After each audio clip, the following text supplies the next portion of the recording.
प्रिय प्रतिभागियों, सादर नमस्कार। आज हम अनुवाद के इस टॉपिक में द्वितीय विभक्ति के शेष जो बचे हुए कार्य हैं उनके आधार पर अनुवाद का अध्ययन करेंगे। कल की क्लास में हमने त्वा, तुमुन आदि प्रत्ययों के साथ तीनों लकारों के रूप में अनुवाद सीखे थे। यानी हम लट लकार, विधिलिंग, लट लकार, लोट लकार, लंग लकार, तीन लकारों के रूप में हम अनुवाद कर चुके हैं और उसके साथ परस्मैपद क्रियाओं का अधिकांश हमने प्रयोग किया है। तो इसके साथ साथ दोनों टॉपिक एक साथ हैं। अनुवाद के इस टॉपिक के साथ हम धातु रूप का पार्ट भी साथ में ले रहे हैं। इससे भी आपको एक एक लकार की धातुओं के रूप याद होंगे और उससे संबंधित जितनी भी धातुएं हैं उनके लकारों के रूप को भी आप अच्छी तरह से स्मरण कर सकते हैं। तो आज देखिए, आज की जो क्लास है उसमें हम कारक प्रकरण से संबंधित जो अनुवाद का चैप्टर है, कारक प्रकरण के अंतर्गत हम विभक्तियां, कौन सी विभक्ति है, कौन सा कारक है, इस तरह के जो प्रश्न पूछे जाते हैं कारक से संबंधित कई तरह के क्वेश्चन हो सकते हैं। विभक्ति पूछी जा सकती है, कारक पूछा जा सकता है, अशुद्ध को शुद्ध करवाया जा सकता है, अनुवाद करवाया जा सकता है। तो अनुवाद को उसके आधार पर ले रहे हैं।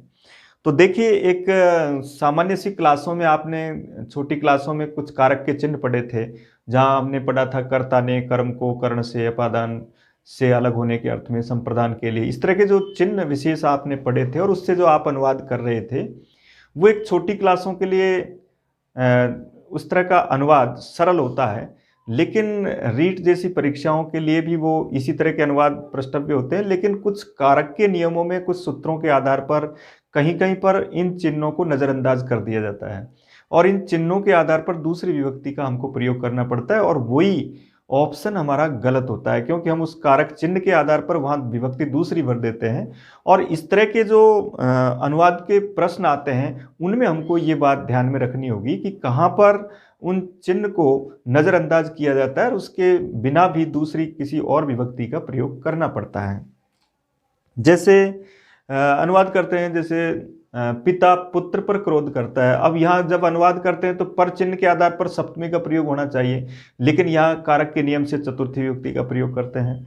कई बार द्वितीय विभक्ति के रूप में भी इस तरह के कई नियम आते हैं जिसके आधार पर हमको को चिन्ह नहीं मिलता है, चिन्ह कोई और दूसरा मिलता है और उसके आधार पर हम वहाँ द्वितीय विभक्ति के स्थान पर और कोई विभक्ति का भी अनुवाद करते हैं। तो देखिए, आज द्वितीय विभक्ति में किस तरीके से नए नए जो ऐसे उदाहरण हैं जिनमें हम उसके चिन्ह को नज़रअंदाज करते हैं और वहाँ एक निश्चित विभक्ति का प्रयोग करते हैं। ऐसे 3-4 विशेष नियम हैं जिसके आधार पर हम देखिए इस तरीके से पढ़ेंगे।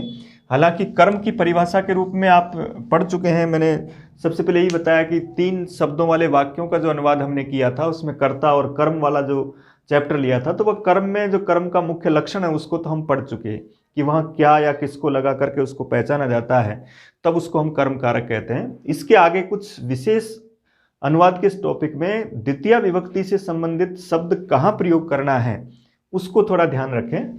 तो इसमें 4 ऐसे विशेष वर्ग बनाए गए जिसके आधार पर हम अनुवाद के टॉपिक में द्वितीय विभक्ति का प्रयोग करते हैं। एक तो ये एक गौण कर्म होता है, ये पहचानने में नहीं आता है कि इसमें हम द्वितीय विभक्ति भर नहीं पाएंगे अगर चिन्ह को देखा तो। इसलिए एक तो इस पे ध्यान रखना है कि गौण कर्म कौन कौन से हैं और उनमें हमको द्वितीय विभक्ति ही भरनी है। उनके साथ निर्धारित कुछ धातुएं हैं जिनको, उन धातुओं से ऐसी 16 द्विकर्मक धातुएं हैं, इसलिए इनके साथ चाहे चिन्ह कोई सा भी हो फिर भी उसमें आपको गौण कर्म के रूप में द्वितीय विभक्ति भरनी होती है। ये पहला नियम है इसका। एक दूसरा और होता है जिसमें आधार को कर्म कहा जाता है। जहां पर भी चिन्ह पर आ जाता है, में आ जाता है, लेकिन वहां एक निर्धारित धातुएं होती है जिसके आधार पर हमको द्वितीय विभक्ति ही भरनी होती है। आधार के कर्म के पश्चात एक जो मुख्य अनुवाद के रूप में हम प्रयोग करते हैं उसमें एक आता है कालवाचक और मार्गवाचक शब्द। कालवाचक और मार्गवाचक शब्द, और एक लास्ट चौथा आता है कुछ पद होते हैं, निर्धारित निश्चित पद दिए होते हैं, उनके योग में द्वितीय विभक्ति आती है। ये 4 विशेष द्वितीय विभक्ति में हमको पढ़ने हैं, जिनके आधार पर हमको कई बार चिन्ह दूसरा भी दिखाई दे तो भी हमको वहां द्वितीय विभक्ति ही भरनी है। तो अब जैसे आप अनुवाद का टॉपिक पढ़ते हैं, द्वितीय विभक्ति में अनुवाद, अब नाम ये लेंगे हम अब कारक विशेष पर। इससे पहले की क्लासों में उन्होंने आधारभूत ज्ञान प्राप्त किया कि कर्ता में प्रथमा हुई और उसके अनुसार क्रिया हुई, उसके बाद कर्म का विशेष जो लक्षण था मुख्य है, उसके आधार पर द्वितीय विभक्ति हुई। उसके साथ साथ जो प्रत्येक अनुवाद थे हमने करके, के लिए आदि जो आए थे, उनके आधार पर हम अनुवाद कर सकते हैं। विशेषण विशेष्य आपने पढ़ लिया है कि जो विभक्ति विशेष्य में है वही विशेषण में आएगी, वही वचन आएगा। उसको मद्देनजर ये आगे का जो द्वितीय विभक्ति का जब हम अनुवाद करते हैं तब ये और विशेष ध्यान में रखना है, तब हम द्वितीय विभक्ति के पूरे अनुवाद कर सकेंगे। तो देखिए अब यहां सबसे पहले इसको देखिए आप, गौण कर्म में आपको द्वितीय विभक्ति का प्रयोग करना है। 16 ऐसे प्रश्न भी आ जाते हैं, द्विकर्मक धातुएं कितनी हैं, तो 16 उत्तर भरेंगे। और उनके साथ विशेषकर जो क्रियाएं होती है उनको हम याद रखें कि जैसे एक तो दुह धातु कारक प्रकरण में भी पढ़ेंगे हम, एक दूसरी है याच, एक है जैसे पच, एक है जैसे प्रच, और एक है ची। इसके साथ एक धातु याद रखें जैसे नी। विशेषकर इन 6 धातुओं को अच्छी तरह पढ़ें। बाकी और कारक प्रकरण का जो प्रकरण पढ़ेंगे उसमें कहाँ कौन सी विभक्ति किसके योग में होती है उसके आधार पर पढ़ेंगे। अनुवाद के दृष्टिकोण में इनका 16 धातुओं से इनसे ज्यादातर अनुवाद के प्रश्न पूछे गए और पूछे जाते हैं। तो देखिए दुह का अर्थ दोहना होता है और इसका जो क्रियापद है वो लट लकार में इस तरीके से रूप बनता है, दोग्धी कहते हैं उसको। इसको याचते कहा जाता है और इसको पचती, इस तरह से क्रिया होती है। और यह है प्रच्छति और यह है चिनोती और यह नयति। देखिए ध्यान से, दोग्धी दुह धातु के रूप कुछ कठिन है, दोग्धी, दुग्ध, दुहंती, इस तरीके से रूप चलते हैं। याच धातु आत्मनेपद की धातु है, याचते, याचेते, याचनते। पच धातु जैसा रूप तो आप पढ़ चुके हैं, पढ़ती, पठत, पठंती, तो यहां भी पचती आएगा। प्रच्छति भी आपने पढ़ लिया है, प्रच्छ धातु इस तरह से र वाली होती है और इधर धातु के रूप जब चलते हैं तब वहां री हो जाता है। ची धातु के रूप इस तरीके से थोड़े से कठिन है, इसमें धातु और प्रत्यय के बीच में नु विकरण जुड़ता है। और नी धातु तो नयति, नयत, नयंती, जैसे भू धातु की तरह करते हैं। तो विशेषकर इन 6 धातुओं के अनुवाद गौण क्रम के रूप में धातुएं तो 16 हैं, लेकिन इन 6 धातुओं से संबंधित अनुवाद ज़्यादा पूछे जाते हैं। और उसमें आपको इस तरीके से करना है, देखिए जैसे एक उदाहरण लिखा, वे पशुओं को गांव में ले जाते हैं। देखिए इसका अनुवाद करना है, वे पशुओं को गांव में ले जाते हैं। सबसे पहले देखा ले जाते हैं, वर्तमान काल है, इस लकार को आप पढ़ चुके हैं, ये लट लकार के रूप में प्रयोग किया जाता है। ले जाना की क्रिया है नी धातु, नयति, नयतः, नयंती, इस तरीके से। तो पहले ये कर्ता देखें, जैसे यहां पता लग गया कि ये कौन सा काल है, तब वहां उससे हम कर्ता देखेंगे। फिर तो कर्ता प्रथम पुरुष का बहुवचन है, ते करेंगे और ते के तुरंत बाद आप क्रियापद लिखें, ते नयंती। नहीं तो ये जब ते के बाद इनको लिखने लगोगे तो यहां शायद हम गलत लिख जाते हैं, वहां सैतौते के रूप में याद नहीं रहता और नयति जैसा भी भर जाते हैं। इसलिए याद रखें, कर्ता लिख करके तुरंत आप क्रिया पर ध्यान दें। कर्ता और क्रिया समान होनी चाहिए, प्रथम पुरुष है प्रथम पुरुष होना चाहिए, बहुवचन है बहुवचन होना चाहिए। इसके बाद अब देखो, नयति क्रिया इन 16 धातुओं में आती है, यानी ये द्विक्रमक धातु है। अब द्विक्रमक धातु का मतलब ये है कि किसको ले जाता है, तो ये तो आपका सीधा उत्तर आ गया कर्म का, क्या या किसको का उत्तर। तो यहां तो अपने आप ही द्वितीय है, ये तो आपका कर्म हुआ, मुख्य कर्म, ये मुख्य कर्म है। इसमें लिखा है पशुओं को, तो द्वितीय का बहुवचन करेंगे, कर्म में द्वितीय आएगी, पशुओं को बहुवचन लिखा हुआ है तो पशून, इस तरीके से। अब ये शब्द देखिए आप, इसमें आ रहा है गांव में। यहां चिन्ह कोई भी आ सकता है, क्योंकि द्विकर्मक धातुओं में आपको उस क्रिया का नाम देखना है, और इस क्रिया का नाम देख करके जो भी दूसरा कोई कारक है वो भी कर्म कारक हो जाता है। इसलिए गांव में, इसमें भी आपको द्वितीय विभक्ति लिखनी है, ग्रामम नयंति। तो ये महत्वपूर्ण है, यहां हम चिन्ह से भी राइट कर रहे हैं, क्योंकि ये मुख्य क्रम है जिसको आप पढ़ चुके हो अब तक, कि जहां पर किसको ले जाता है, इस तरह का उत्तर आता है या क्या ले जाता है, तो वो कर्म कारक है और उसमें आप द्वितीय करेंगे तो ये मुख्य कर्म है। लेकिन उसके साथ एक दूसरा जो शब्द है, चाहे उसमें कोई भी चिन्ह आए, कोई भी कारक चिन्ह आए, तो भी आपको उसमें द्वितीय करनी है, कारण वहां ये एक क्रिया है, नी धातु। और नी धातु द्विकर्मक धातु है। द्विकर्मक का उनके साथ दो कर्म आते हैं, चाहे उसके साथ कारक कोई सा भी हो, उसको दो कर्म के रूप में लिखा जाएगा। इसलिए याद रखो, जब भी आपके अनुवाद के रूप में नयति क्रिया आ रही है, तब दोनों में वहां द्वितीय विभक्ति आपको लिखनी है, कर्ता के अलावा जो भी कारक है। इसके बाद दूसरा उदाहरण लिखा, जैसे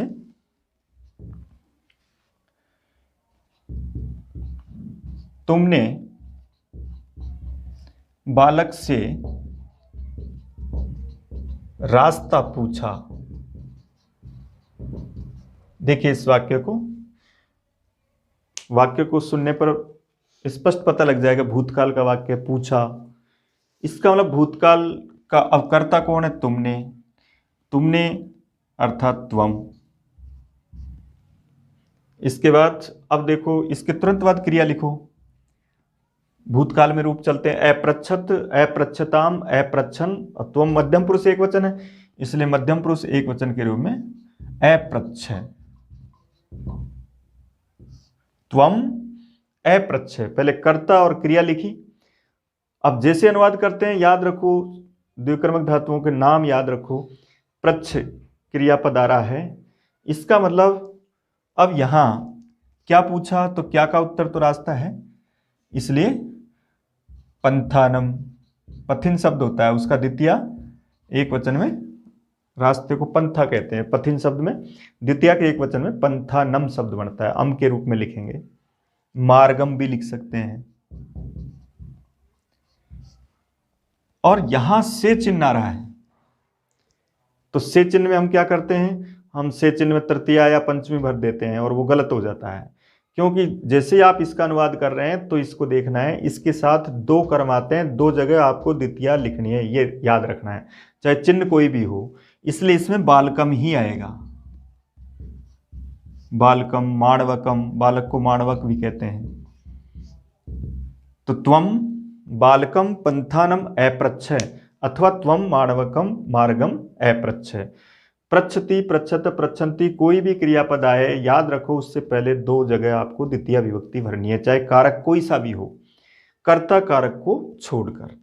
इसके बाद देखिए, जैसे ची धातु है, ची का मतलब चुनना, चिनौती, इसके रूप चिनौती के रूप में है। तो जैसे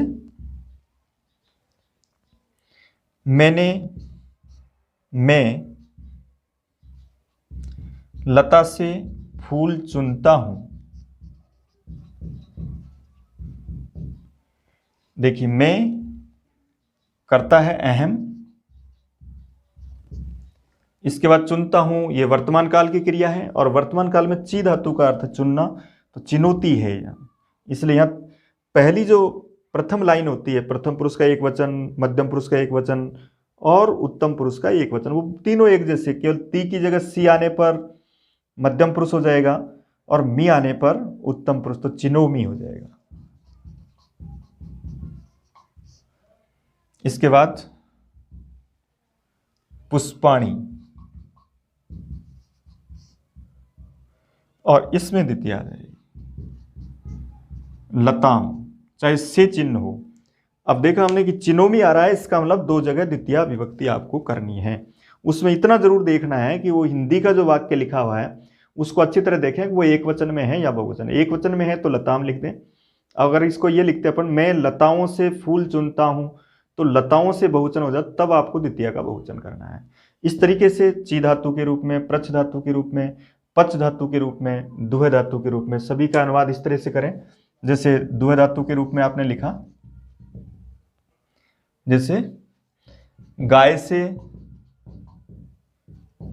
दूध धोता है।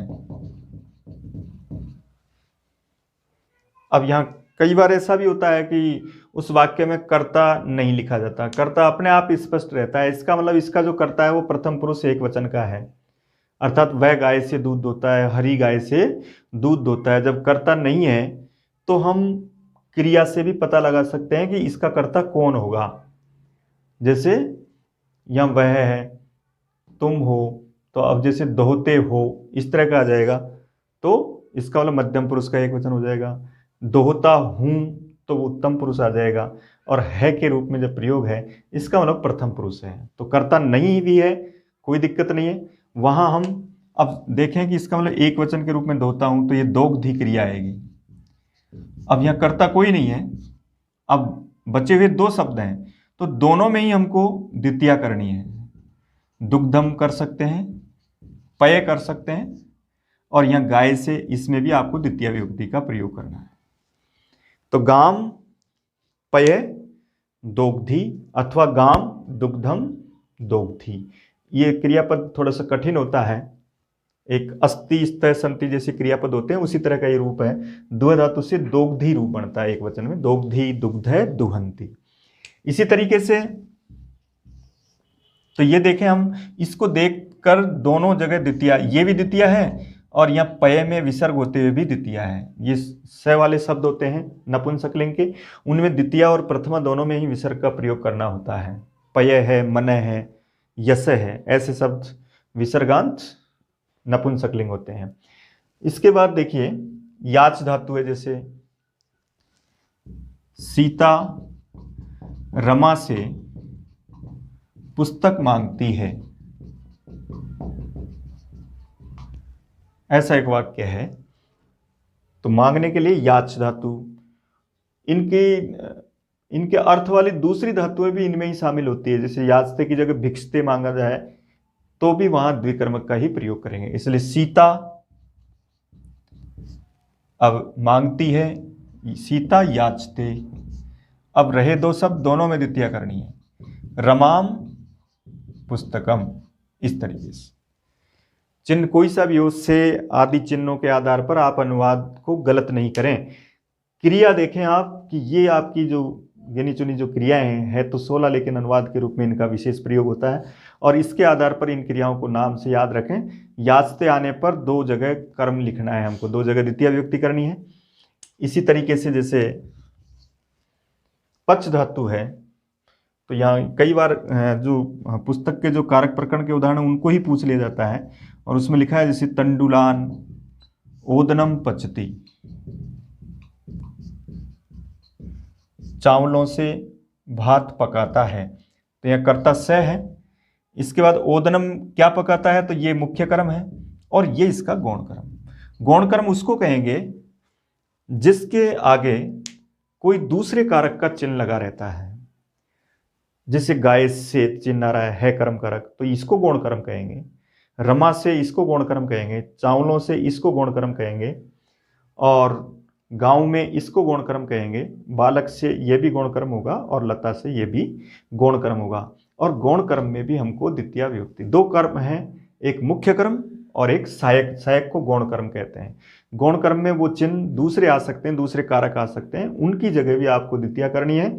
सीधा सा तरीका है, इन क्रियाओं को देखें हम पीछे, वो आपके, अगर आपको ये याद भी नहीं है कि भाई ले जाना का संस्कृत क्रिया क्या है, तो भी घबराने की जरूरत नहीं है, क्योंकि आपके ऑप्शंस, जो वस्तुनिष्ठ क्वेश्चनों के ऑप्शंस होते हैं उनमें क्रिया लिखी हुई मिलेगी, और उनमें हमको ये देखना है कि इस तरह के जो क्रियापद दिखाई दे रहे हैं उनके साथ आपको दो कर्म करने हैं, दो जगह द्वितीय विभक्ति करनी है।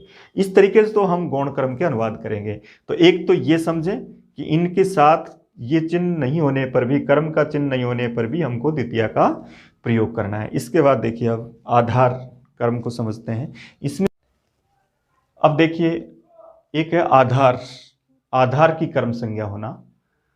अभी जो इससे पहले हमने पढ़ा है वहाँ भी एक निश्चित याद रखना है कि वहाँ चिन्ह दूसरा आएगा, लेकिन आपको द्वितीय विभक्ति कर्म कारक के रूप में लिखनी है।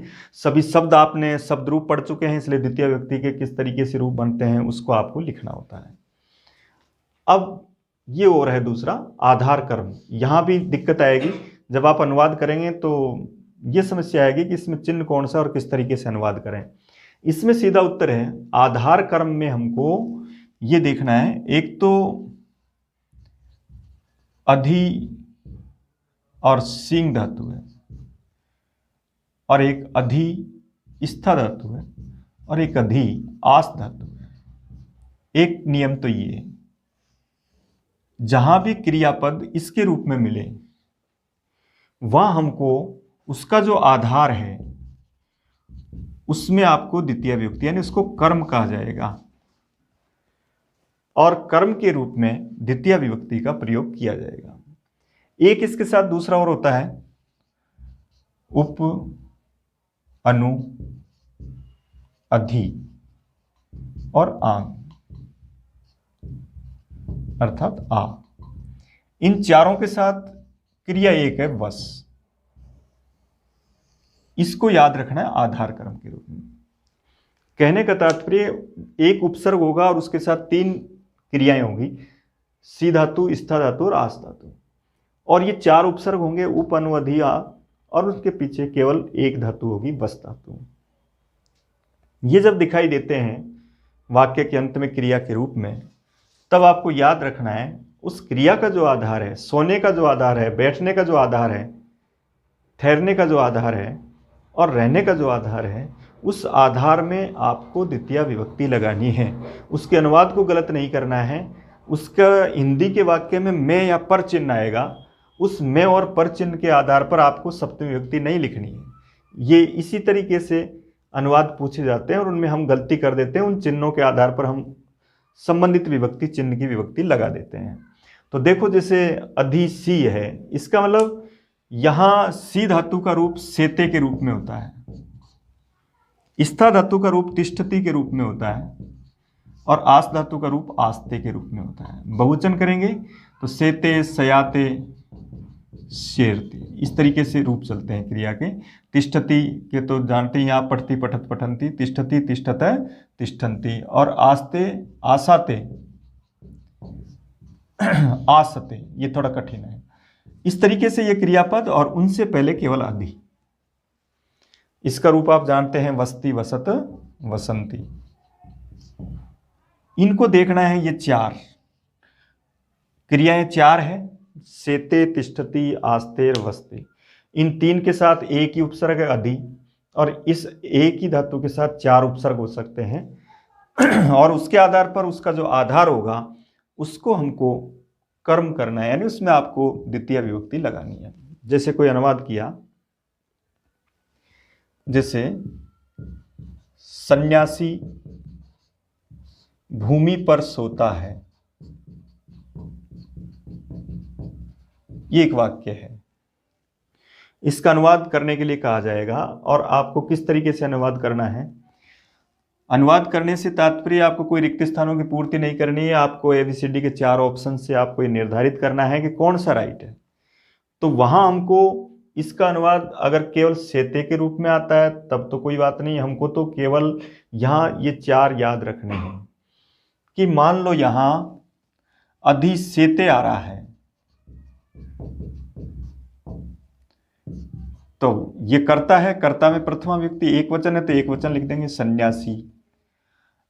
अब यहां गलती होती है हमसे, क्योंकि यहां चिन्ह पर आ रहा है, और पर चिन्ह के आधार पर हम समझते हैं कि ये सप्तमी का चिन्ह है, कर्ता ने कर्म को अधिकरण में पे पर आता है, तो हम इसमें सप्तमी विभक्ति लगा देते हैं। लेकिन अब आपको ऐसा नहीं करना है, आपको सीधा देखना है कि आपके ऑप्शन में अगर ये लिखा हुआ है, अधि के बाद सेते लिखा हुआ है, अधि के बाद तिष्ठति आ रहा है, अधि के बाद आस्ते आ रहा है, तो आपको उसमें सप्तमी नहीं लगा करके द्वितीय विभक्ति का प्रयोग करना है और उसको भूमि में लिखेंगे। और वो पूछता है कि बताओ भूमि में ये कौन सा कारक है, तो ये आधार होते हुए भी कर्म कारक है, क्योंकि इसमें कर्म कारक की वजह से द्वितीय विभक्ति का प्रयोग करते हैं। तो यहाँ अधिसेते को देख करके, और इसमें आपको द्वितीया लगानी है, चाहे चिन्ह उस पर हो, चिन्ह पर ही मिलेगा क्योंकि आधार को कर्म किया जा रहा है, आधार के चिन्ह में पर होते हैं। तो उस में पर चिन्ह की स्थिति में भी आपको द्वितीय विभक्ति का प्रयोग कब करना है? जब अधिसेते आएगा, अधितिष्ठति आएगा, अध्यास्ते आएगा। जैसे बालक चटाई पर बैठता है। अब देखिए बैठता है, अब अगर केवल आस्ते आता है तब ये नियम लागू नहीं होगा। ये नियम सिर्फ तब लागू होता है जब उनसे तीनों से पहले ये उपसर्ग जरूरी है। अगर इस अधिसेते की जगह केवल सेते ही आएगा तब ये भूमि में नहीं होगा, तब सप्तमी यानी तब अधिकरण कारक ही होगा। इसलिए इनके साथ ये जरूरी है। तो अधिसेते जरूरी है और यहां पर भी अधि उपसर्ग जरूरी है। इसलिए बालक करता है, इसका एक वचन है तो बालक है। इसके बाद बैठता है। अब यहां अधि उपसर्ग वाला अगर आता है तो अध्यास्ते, ये आता है तब इस पे द्वितीय करेंगे आप, तब इसमें द्वितीय विभक्ति करेंगे कटम। और अगर अधि नहीं आता है, केवल आस्ते आता है, तब सप्तमी हो जाएगी कटे, राम शब्द की तरह। इसलिए अधि के पश्चात इन तीनों क्रियाओं का प्रयोग होने पर ही हम द्वितीय विभक्ति यानी कर्म कारक का प्रयोग करते हैं। जैसे एक है, जैसे हरि वैकुंठम अधितिष्ठति, हरि वैकुंठ में रहते हैं। तो अब इसमें भी देखो अधितिष्ठति आ रहा है, लाइन के रूप में याद रखें। अधिसेते अधितिष्ठति अध्यास्ते आने पर चिन्ह में भी हमको द्वितीय विभक्ति करनी है, उसको कर्म कारक कहना है। इस तरीके से हम आधार कर्म वाला अनुवाद कर सकते हैं। कठिनाई इस तब होती है जब हमको नियम पता नहीं रहता कि इनके साथ कौन सी विभक्ति आएगी और हम इस चिन्ह के आधार पर विभक्ति चेंज कर देते हैं। ऐसा नहीं करना है। द्वितीय विभक्ति के जब आप अनुवाद सीख रहे हैं तो ये 3-4 नियम हैं, इनको याद रखना होगा कि गौण कर्म में आपको द्वितीय करनी है, चिन्ह कोई सा भी आए। आधार कर्म में मैं पर चिन्ह आएगा, फिर भी आपको द्वितीय करनी है। उसके साथ ये 4 धातुएं, 4 उपसर्ग है, एक के साथ एक उपसर्ग है। इस तरीके से ये दूसरे नियम को हम पढ़ते हैं। नीचे वाला उदाहरण है, जैसे चारों का अर्थ ही रहना है। जैसे सिंह वनम उपवसति, आवस्ति भी हो सकता है, अधिवस्ति भी हो सकता है। चारों का अर्थ रहना अर्थ है सिंह वन में रहता है। अब मैं चिन्ह आ रहा है तो सप्तमी आनी चाहिए थी अधिकरण कारक के रूप में, लेकिन क्योंकि यहां वस्ती के साथ साथ उप और अनु अधि आ इन उपसर्गों का भी प्रयोग किया जा रहा है, तो ये 4 उपसर्ग। कभी इस तरह का भी प्रश्न आ जाता है, बताओ किसके योग में द्वितीय आएगी? एक में लिख देगा उपवस्ती, एक में अनुवस्ती, एक में अधिवस्ती, एक में निर्वस्ती भी लिख देगा।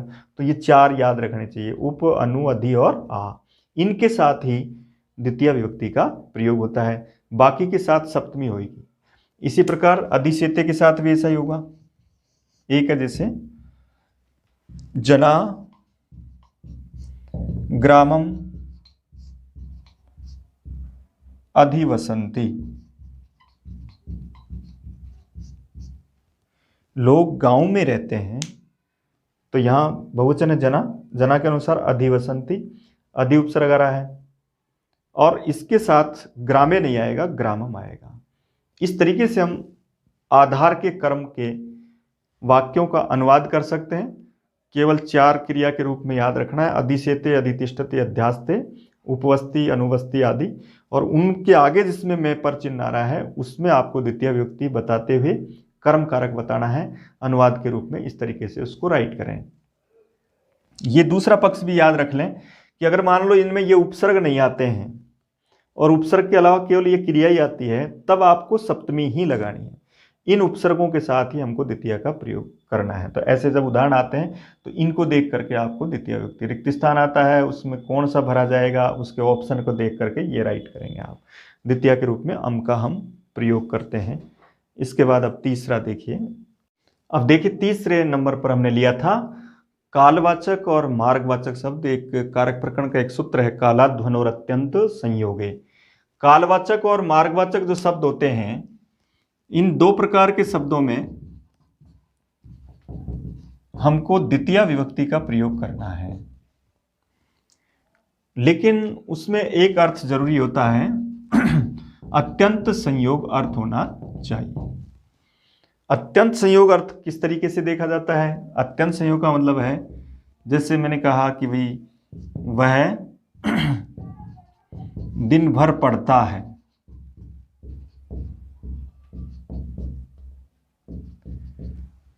इसका अनुवाद करना है हमको। वह दिन भर पढ़ता है, इस वाक्य को देखेंगे आप, बिल्कुल स्पष्ट हो रहा है। वह करता है, इस वाक्य का क्या पढ़ता है? अगर मान लो यहां पुस्तक लिख देते हैं तो पुस्तक तो अपने आप ही कर्म हो गया, क्या का उत्तर आ रहा है, उसमें आपको द्वितीय वर्णी है। लेकिन इसके लिए कोई ऐसा चिन्ह क्या या किसको चिन्ह नहीं आ रहा है, लेकिन फिर भी इसमें हमको द्वितीय विभक्ति का प्रयोग करना है, और वो होगा स दिनम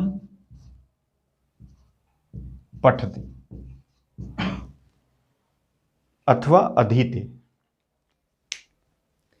देखिए यहां अनुवाद करने का तरीका, आपको ये देखना है कि कर्ता क्रिया आदि के बीच में अगर कोई समयवाचक शब्द आ रहा है, दिन आ रहा है, वर्ष आ रहा है, मास आ रहा है, सप्ताह आ रहा है, ऐसे कोई भी शब्द आ सकते हैं, उनमें हमको द्वितीय विभक्ति का प्रयोग करना है। और द्वितीय विभक्ति तब आएगी जब अत्यंत संयोग। अत्यंत संयोग का मतलब दिन भर पढ़ता है, पूरे दिन पढ़ता है, इसको अत्यंत संयोग कहते हैं। इस तरह के वाक्यों में, इस तरह के शब्दों के साथ हमको द्वितीय का प्रयोग करना है। लेकिन ये जरूर याद रखना है कि ये तीसरा और चौथा जो नंबर हम पढ़ रहे हैं, इनके उत्तर में जो द्वितीय विभक्ति आ रही है, उसमें हमको उत्तर कर्म कारक नहीं भरना है। ये कर्म कारक नहीं है, ये इनमें डायरेक्ट सूत्र, इन सूत्रों के द्वारा ही द्वितीय विभक्ति होती है, इसलिए इनको हम कारक विभक्ति के रूप में नहीं मानते। कारक के रूप में इनका प्रश्न, इनको कर्म कारक नहीं कहा गया, इनमें तो केवल एक तरह से उपपद विभक्ति के रूप में या पद में ही द्वितीय विभक्ति का प्रयोग किया गया है, और इस तरीके से इनको कारक विभक्ति के यानी कर्म कारक की संज्ञा नहीं देंगे। यहाँ केवल विभक्ति के उदाहरण हैं ये। तो स दिनम पठति, ये शुद्ध वाक्य है, कर्ता के रूप में स का प्रयोग। इसके बाद दिन भर के लिए आपने कालवाचक देखा, और उसमें कोई उस समय में कोई कटौती नहीं की गई। अगर समय में कटौती की जाती है तो वो अत्यंत संयोग नहीं होता है, तब हम द्वितीय विभक्ति नहीं करते हैं। तो दिनम दिन भर है, इसलिए दिनम आएगा, फिर पठति पढ़ता है वर्तमान का। या कई बार देखिए स के मैं कभी विसर्ग लगाता हूँ, कभी नहीं लगाता हूँ। जब संधि के नियम का पालन करते हैं तो स के पश्चात विसर्ग नहीं आता है। कोई भी व्यंजन शब्द पश्चात में है तो वहाँ उस विसर्ग का लोप हो जाता है। एतत् तदो सुलोपो, यानी एतत् और तत् शब्द के पश्चात विसर्ग का लोप होता है हल वर्ण पर में होने पर, इसलिए यहाँ स के पश्चात हम विसर्ग नहीं लगाएं, ये ज़्यादा राइट है। इसके बाद देखिए दूसरा, जब संधि करेंगे तो विसर्ग का लोप हो जाएगा, संधि नहीं करेंगे तो स के विसर्ग भी आएगा, क्योंकि पूरे वाक्य में संधि करना विवक्षाधीन होता है। कर्ता चाहे तो संधि कर सकता है, चाहे तो नहीं कर सकता, इसलिए संधि करेंगे तो विसर्ग का लोप हो जाएगा, संधि नहीं करोगे तो विसर्ग रह जाएगा। इसके बाद देखिए, जैसे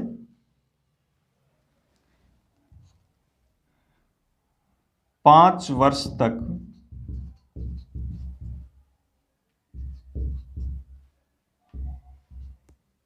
बालक का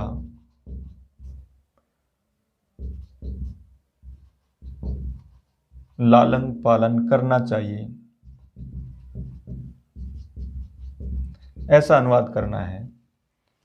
अब हमारा अनुवाद का पॉइंट केवल यह है इस जगह पर, तो यहां लिखेंगे हम पंचवर्षाणी, समयवाचक है इसलिए द्वितीय विभक्ति आएगी। पंचवर्षाणी बालकम लालयेत, ये विधिलिंग लकार का रूप है। भवेत पठेत, पठेत पठेताम पठेयु, उसके रूप में। तो हम तो ये देख रहे हैं अनुवाद का जो वाक्य है, उस अनुवाद के वाक्य में परीक्षक किसको चेक कर रहा है? वो ये देखना चाह रहा है कि समयवाचक शब्द में वो सही विभक्ति भरता है या नहीं है, और समयवाचक शब्दों का नियम क्या है, उनमें हमको द्वितीय विभक्ति का प्रयोग करना है। जैसे एक लिखा, जैसे मासम अधीते, महीने भर अध्ययन करता है। तो यहां देखिए मासम अधीते, एक है जैसे दिन भर मंगल होता है, तो दिनम मंगलम। यहां देखिए, इनको देखें, हम समयवाचक शब्दों को देखें। समयवाचक शब्दों में सभी में हम द्वितीय विभक्ति का प्रयोग करने हैं। तो यहां देखो, समयवाचक शब्दों के साथ साथ किस तरीके से हमको अनुवाद करना है। जैसे ही समय आए तो वहां इस तरह का अर्थ दिखाई दे कि पूरे दिन भर, पूरे वर्ष भर, 5 वर्ष तक, पूरे 5 वर्षों तक, ऐसा अर्थ होता है, तो उसमें द्वितीय वर्णी है। अगर मान लो ये कहा जाता है कि दिन में 2 बार पढ़ता है,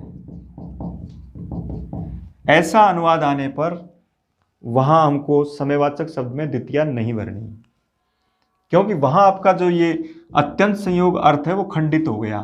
पूरे दिन भर नहीं पढ़ा, दिन में 2 बार पढ़ा। तो इस तरह का कोई शब्द आता है समयवाचक शब्द के पश्चात, तब आपको द्वितीय विभक्ति नहीं भरनी है, तब वहां आपको षष्ठी विभक्ति का प्रयोग करना है।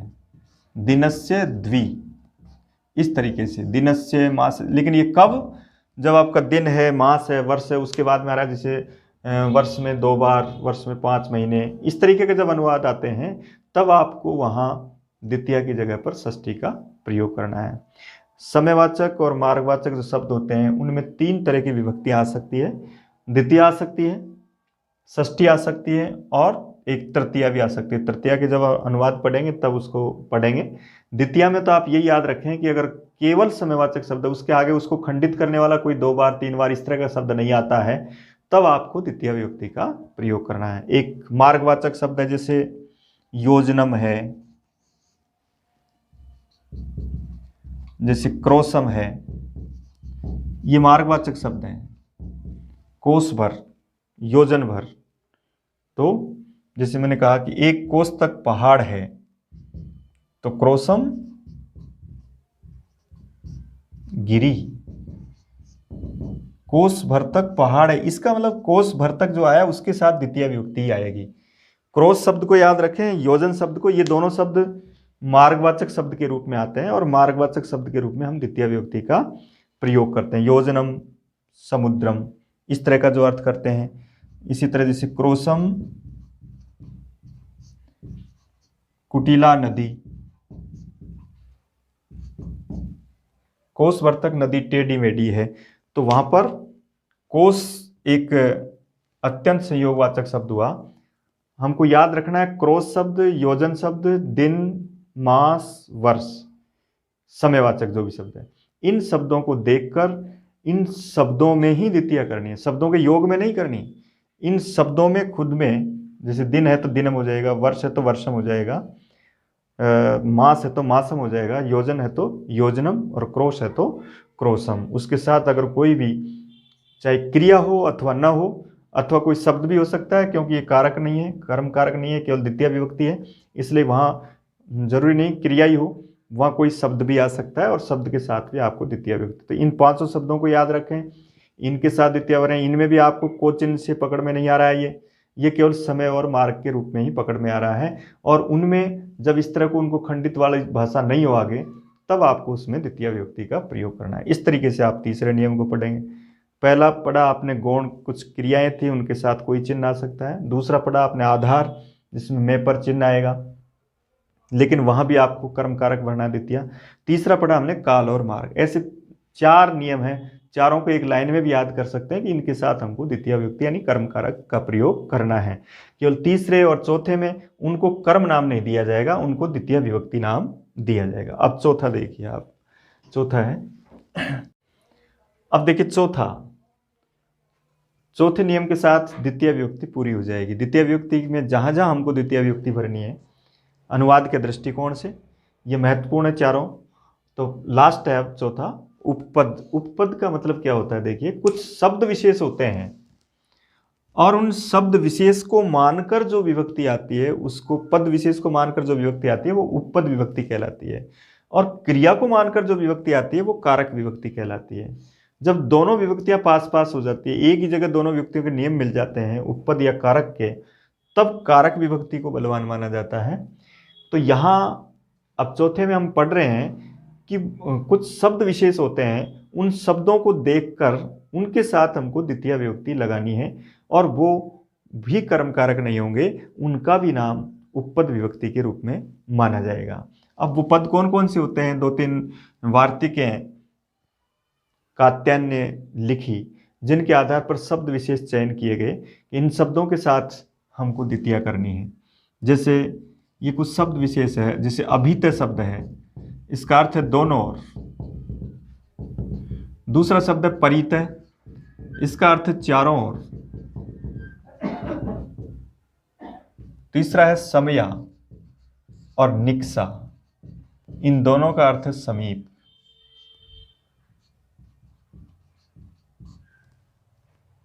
एक है हा, इसका अर्थ है दुख। एक है प्रति, इसका अर्थ है की ओर।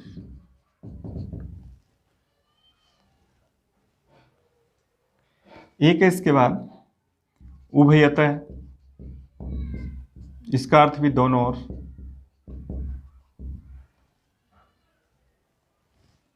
सर्वतः, चारों ओर, सब ओर।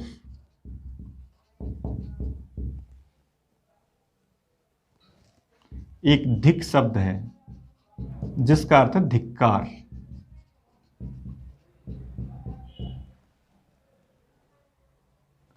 और एक ये कुछ ऐसे शब्द हैं ऊपरी ऊपरी, अर्थात ऊपर ऊपर। इसके साथ अधोअध है, अर्थात नीचे नीचे। एक अद्यदि,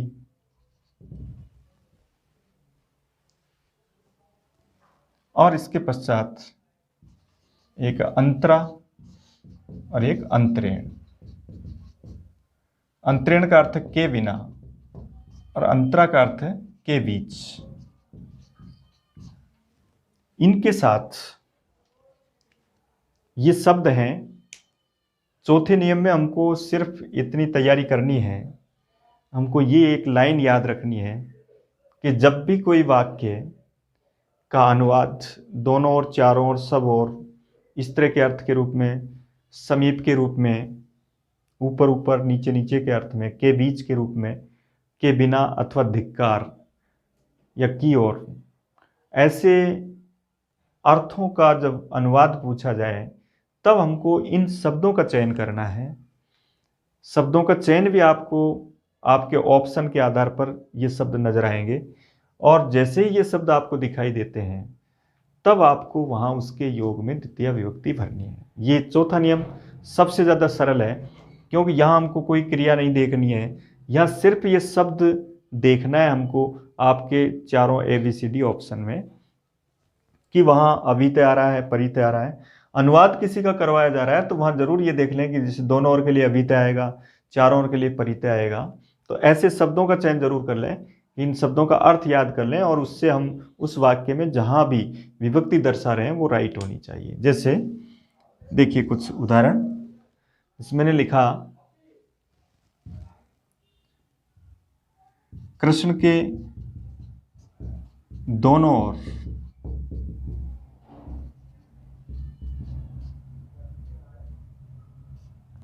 ग्वाले हैं। इसका अनुवाद करना है हमको। जैसे अनुवाद करवाया जाता है, सबसे पहले उस अनुवाद को पूरे को देख करके अनुवाद के जो नियम है वो चिन्हित करो कि इसका मतलब इसमें अनुवाद का कौन सा नियम हमने पढ़ा है, वो जिसके आधार पर ये पूछा जाए। तो ये पढ़ा आपने दोनों ओर, और दोनों ओर के लिए अभित या उभयत आया। तो अब याद रखो जिसके दोनों ओर उसमें आपको द्वितीय करनी है, तो कृष्ण में द्वितीय आएगी, इसलिए कृष्णम अभितय अथवा उभयतय। कृष्णम अभितय अथवा उभयतय। इसके बाद ग्वाले हैं गोपा संति। उस क्लास में हमने पढ़ा था कि जहां कोई क्रिया नहीं आती है आते हैं, वहां अस्ति स्थ संति। एक वचन में अस्ति भरेंगे, द्विवचन में स्थ और बहुवचन में संति भरेंगे। इस तरीके से अनुवाद करेंगे। एक लिखा जैसे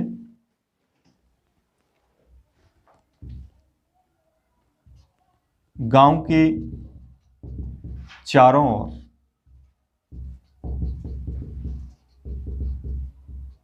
वृक्ष हैं। तो चारों ओर शब्द आ रहा है यहां, इसलिए उससे पहले जो शब्द है उसमें आपको द्वितीय करना है। ग्रामम परितय अथवा सर्वतय, सब और चारों ओर। वृक्षाः सन्ति, ये याद रखें अस्ति स्थ संति का ये एक तरह से करता है, उसमें आप प्रथमा विभक्ति का प्रयोग कर रहे हैं, इसलिए वृक्ष हैं, ग्वाले हैं, बहुवचन आ रहे हैं, इसलिए वहां हम संति अस्ति स्थ संति के रूप में प्रयोग करते हैं। एक है जैसे गांव के पास नदी है,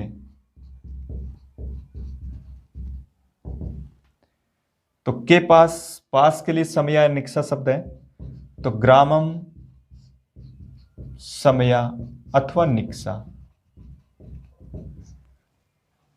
कौन है? नदी। नदी में प्रथम विभक्ति आएगी, नदी अस्ति। समया निक्सा के योग में द्वितीय आएगी, लेकिन समीपम के योग में षष्ठी आएगी, याद रखें। समया निक्सा का अर्थ समीप होता है, इनके साथ तो द्वितीय आएगी, लेकिन समीप शब्द के साथ षष्ठी आएगी। इसके बाद देखिए जैसे हा लिखा है, किसी के लिए कष्ट के रूप में, दुख के रूप में कहा जा सकता है। जैसे दुर्जन के लिए खेद है, तो दुर्जनम हा दुर्जनम। जैसे दुर्जन के लिए खेद,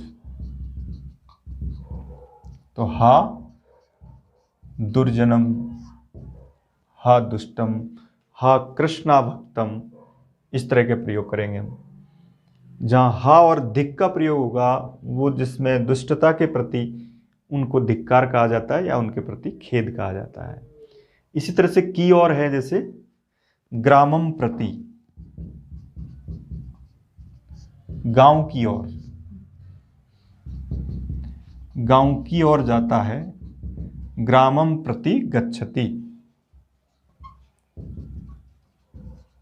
इसके रूप में प्रयोग करें। एक है जैसे लास्ट में धिक का प्रयोग, अधिक पूछा जाता है, तो धिक के रूप में हम लिखते हैं जैसे दुष्टों को धिक्कार,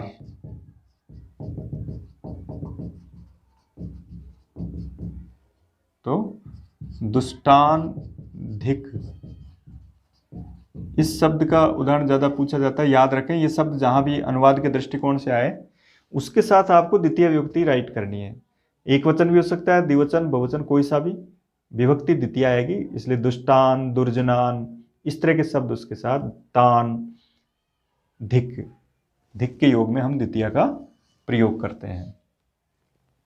इसी तरीके से जैसे ऊपरी ऊपरी, अधो अधय, ऊपर ऊपर, ऊपरी शब्द के बारे में भी याद रखो कि अगर इन शब्दों का प्रयोग 2 बार आता है विप्सा के रूप में, तो इनमें द्वितीय आएगी। लेकिन अगर इनका प्रयोग 1 बार आता है, ऊपरी या अधय, तब आपको उनके साथ षष्ठी विभक्ति का प्रयोग करना है। समीप, ऊपरी, अधय आदि शब्द 1 बार प्रयोग किए जाते हैं, ऊपरी और अधय, तब उनमें षष्ठी लिखेंगे। जैसे पेड़ के नीचे, तो वृक्ष से अधेय आएगा, लेकिन वृक्ष के नीचे नीचे, तब वृक्षम अधो अधय आएगा। इसलिए जैसे वृक्ष के नीचे नीचे, तो यहां वृक्षम अधो अधय, और यदि 1 बार अधय का प्रयोग होगा तब वृक्षस्य आएगा, वृक्षम अधो अधय। और अगर वृक्ष के नीचे आ रहा है तब वृक्षस्य अधय, इस तरीके से अनुवाद करेंगे। षष्ठी विभक्ति आएगी तब, षष्ठी के प्रकरण पढ़ेंगे हम। लेकिन यहां अगर इन शब्दों की आवृत्ति होती है तब आपको द्वितीया का प्रयोग करना है। लोकम ऊपरी ऊपरी हरि, लोक के ऊपर ऊपर हरि है, जैसे लिखा लोकम ऊपरी ऊपरी हरि अस्ति, यानी लोक के ऊपर ऊपर हरि है। तो 2 बार इसका प्रयोग किया जा रहा है, इसलिए यहां लोक शब्द में द्वितीय विभक्ति का हम प्रयोग करते हैं। एक है इसके बाद जैसे अंतरा और अंतरेण, याद रखें अंतरा जो शब्द है उसका अर्थ के बीच होता है, जैसे तुम्हारे और मेरे बीच श्याम है, तो यहां ये बीच शब्द आ रहा है। जैसे यहां के बीच या बीच शब्द आए तो अंतरा शब्द का प्रयोग करें, और अंतरा के साथ जिनके बीच उसमें आपको द्वितीया करनी है, दोनों में द्वितीया हो जाएगी। तो त्वाम माम च, तुम्हारे और मेरे बीच, इसलिए त्वाम और माम इन दोनों में हम द्वितीया का प्रयोग करेंगे, क्योंकि इसके आगे के बीच यानी अंतरा शब्द का प्रयोग हो रहा है, और ये फिर करता है इसका श्यामः अस्ति। त्वाम माम च अंतरा श्यामः अस्ति। इस शब्द को देखकर द्वितीय विभक्ति ऐसे पूछ लिया जाता है, यहाँ त्वाम और माम में द्वितीय का कारण क्या है, तो अंतरा शब्द कारण है। इस शब्द को आप अनुवाद के दृष्टिकोण से उसके जो ऑप्शन है उनमें देखें कि अंतरा शब्द आ रहा है, तो उसके आधार पर आपको द्वितीय भरनी है। त्वाम माम च अंतरा। एक है अंतरेण, जैसे लिखा ज्ञान के बिना सुख नहीं, इसका अनुवाद करना है।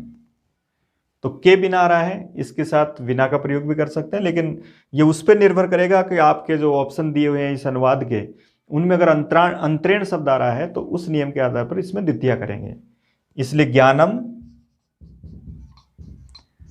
अंतरेण, ज्ञानेन अंतरेण सुखम न, ज्ञान के बिना सुख नहीं। तो अंतरेण के साथ द्वितीय विभक्ति, इस शब्द को देखा, इसमें द्वितीय भरेंगे, और उसके पश्चात ये प्रथमा के रूप में करता आएगा सुखम न अस्ति। यहां अंतरा के साथ द्वितीय विभक्ति का प्रयोग करेंगे। इस प्रकार द्वितीय विभक्ति के जो अनुवाद का जो टॉपिक है जिसमें द्वितीय विभक्ति का हम प्रयोग करते हैं, उसमें मुख्य क्रम पहले पढ़ लिया हमने क्या या किसको। उसके बाद इन चारों के आधार पर आप सभी तरह की द्वितीय विभक्ति के अनुवाद कर सकते हैं, और द्वितीय का ये जो अनुवाद है ये आपके लिए बहुत सरल होगा। चारों नियमों को अलग अलग करके इस तरह के और भी कई उदाहरणों से आप अभ्यास करें। धन्यवाद।